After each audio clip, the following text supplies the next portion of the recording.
Hello বন্ধুরা, আবারও চলে এসেছি একটি নতুন ভিডিও নিয়ে আজকের দিনে।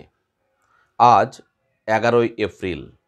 কস্তুরবা গান্ধী একজন স্বাধীনতা সংগ্রামী ও মহাত্মা গান্ধীজির পত্নী জন্মগ্রহণ করেন আজকের দিনে, অর্থাৎ 11ই এপ্রিল।